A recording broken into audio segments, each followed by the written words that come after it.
રાજકોટ જિલ્લાના ઉપલેટામાં cottage high hospital ખાતે મહારક્તદાન કેમ્પનું આયોજન કરવામાં આવ્યું હતું. હાલમાં ભારત પાકિસ્તાન વચ્ચે યુદ્ધની પરિસ્થિતિ હોય અને તેને લઈને કોઈ પણ જાતની મોટા પ્રમાણમાં જાનહાનિ અથવા માનવ ઇજાઓ થાય તેવી પરિસ્થિતિ ઉદ્ભવી શકે તેમ હોય તે માટે મોટા પ્રમાણમાં બ્લડની જરૂરિયાત ઊભી થઈ શકે છે. તેના અનુસંધાને સરકારની આ પહેલને વધાવવા રાજકોટ જિલ્લાના ઉપલેટાની કોટેજ હાઈસ્કૂલ હોસ્પિટલ ખાતે મહારક્તદાન કેમ્પ યોજવામાં આવ્યો હતો. કેમ્પ સવારના 10 થી સાંજના 5 વાગ્યા સુધી યોજવામાં આવેલ. હાલની સ્થિતિને ધ્યાનમાં લઈને કટોકટીના સમયમાં બ્લડની જરૂરિયાત પૂરી કરી શકાય તે માટે કોટેજ હોસ્પિટલ અને પીડીયુ હોસ્પિટલ રાજકોટ તેમજ તાલુકા હેલ્થ ઓફિસ ઉપલેટાના સહયોગથી બ્લડ ડોનેશન કેમ્પનું આયોજન કરવામાં આવ્યું હતું. આ બ્લડ જરૂરિયાત પૂર્ણ થાય તે માટે તમામ ટ્રસ્ટ, એનજીઓ, કોલેજો તેમજ સ્થાનિક સ્વરાજ્યોના પ્રતિનિધિઓ આગળ આવી સરકારી હોસ્પિટલ ખાતે સ્વૈચ્છિક રક્તદાન કરવા આવેલ છે.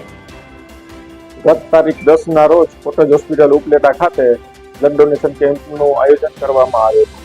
જેમાં બોર્ડર ઉપરથી અત્યારની પરિસ્થિતિ જોતા કોઈ જાતની કેઝ્યુલિટી ઊભી થાય અને સૈનિકોને કોઈ જાતની કેઝ્યુલિટીની અંદર ઇન્જરી થાય અને બ્લડની જરૂર પડે તો બ્લડ ડોનેટ કરી શકાય એ ઉદ્દેશથી સરકારશ્રી દ્વારા તેનું આયોજન કરવામાં આવ્યું.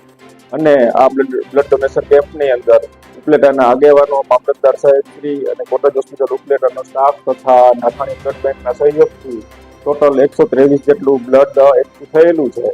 અને ઉપલેટાના ભાઈઓ, બહેનો અને બધાએ ભાગ લઈને બ્લડ ડોનેશન કેમ્પને સાર્થક પુરવાર કરેલો છે. સરફરાઝ કોડી સાથે CN24 ન્યૂઝ ઉપલેટા. હવે જુઓ દેશ દુનિયાની તમામ ખબરો તમારી આંગળીના ટેરવે.